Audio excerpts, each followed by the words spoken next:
MBK, Appendix 3, Bhisma's Heavenly Origin. Appendix 3, Bhisma's Heavenly Origin. In ancient times there lived a king named Mahābhārata.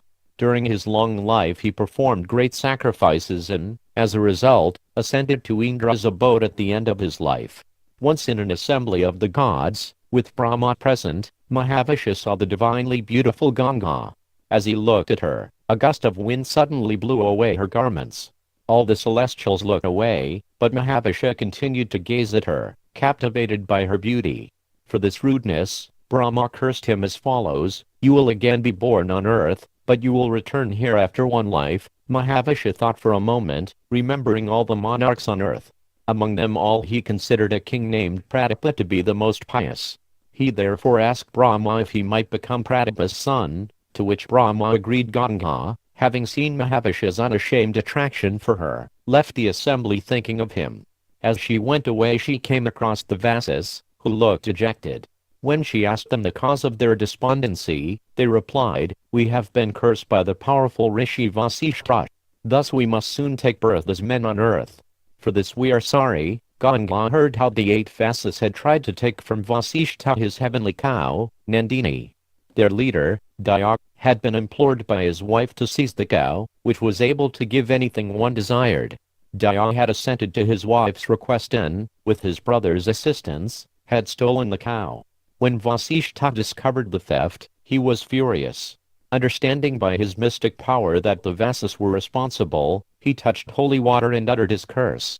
The Vasas soon learned of the curse and went before the Rishi, remorsefully returning the cow and begging his forgiveness, but Vasishta said his words could not prove false.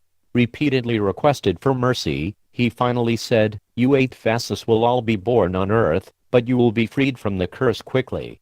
Only Daya, the chief culprit, will have to remain on earth for a full lifetime. He will be virtuous, powerful and learned in the Vedas, but he will not beget offspring. Indeed, he will have to abstain from the pleasures of women." The Vasas asked Ganga to go to earth as a woman and become their mother, as they did not wish to enter the womb of any human woman. When Ganga asked who they would choose as their father, they replied, "There is a king named Pratapa who will soon have a son named Shantanu. That prince is destined to become our father." Ganga was delighted Shantanu would be an incarnation of Mahābhārata. She smiled. "I will surely become your mother. Go where you will. We will soon meet again." In due course, the Vasas fell from heaven and Ganga left for earth. Soon after, Shantanu, while wandering along the banks of the Ganges, met the goddess. Struck by her beauty, he felt his hair stand on end. Her features were flawless and she was adorned with fine silk robes as beautiful as the filaments of lotus flowers. His mouth dropped open and he could not take his eyes from her. Ganga was also attracted to the handsome monarch, and she returned his gaze, her dark eyes meeting his and sending a thrill through his body. Moving closer to her, Shantanu said, "O beautiful one, whether you are a goddess, a Gandharvi, a Dhanuva, an Asura, or an Apsara, I beg you to become my wife. You seem to have no protector. Allow me to become your shelter." Ganga glanced down demurely. "O king, I will become your wife and obey your commands, but I will make one condition: you must not interfere with my acts, whether they are agreeable or not. You must also never address me in harsh words. If you act in this way, I will remain with you, but if you act otherwise, I will leave immediately." The king hardly gave any thought to her request. "Be it so," he replied at once. He brought her back to Hastinapura and the marriage ceremony was performed that day. Absorbed in Ganga's celestial beauty, Shantanu did not notice the passage of time. After a year together, which seemed to him like a few days, Ganga gave birth to a son. But within days of the birth she threw the baby into the Ganges, where it was swept away by the waters. Although horrified, Shantanu remembered Ganga's conditions and kept silent, not wanting to lose her. Each year for 7 years a boy was born, and each time Ganga took the child to the river and cast him into the water.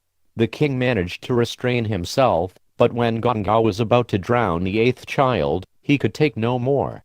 He ran after her, shouting, "Stop! O cruel woman, why are you killing our children? Murderess of your sons, you are earning great sins by your acts." Ganga stopped by the river bank and turned toward Shantanu.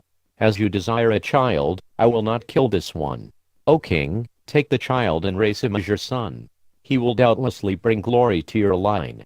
But in accordance with our agreement, I must now leave." Ganga then revealed her identity to the mystified king. She told him about Vasishpa's cursing of the Vasas. "I have thus released the gods from the Rishi's curse. This eighth child is Daya, who must remain on earth for a full lifetime." Understanding the situation, and realizing that everything had been ordained by destiny, Shantanu tried to change Ganga's mind, but she was resolute. The king then asked that she take the baby with her to the celestial regions. When the child became a young man, he could return to earth. Ganga agreed. Holding the baby close to her breast, she vanished into the river. Shantanu returned in sorrow to his capital, Hastinapura. He continued ruling the people, becoming famous for his virtue. He was loved by the citizens and ruled the world with justice and compassion. It was said that if he simply placed his hand on someone, that person would immediately be relieved of all material pains and anxiety. One day, some years after Ganga had left, the king was hunting near the Ganges. As he pursued a deer along the river bank, he noticed that the river water, which had previously been deep and flowing, had become a trickle. Marveling, the king made his way upriver to find the cause. He soon came across a godlike youth who resembled Indra himself. The amiable-looking boy was holding a large bow. It seemed he had checked the river's flow by damming it with arrows. The king was astonished at this remarkable feat and gazed at the youth, trying to ascertain his identity.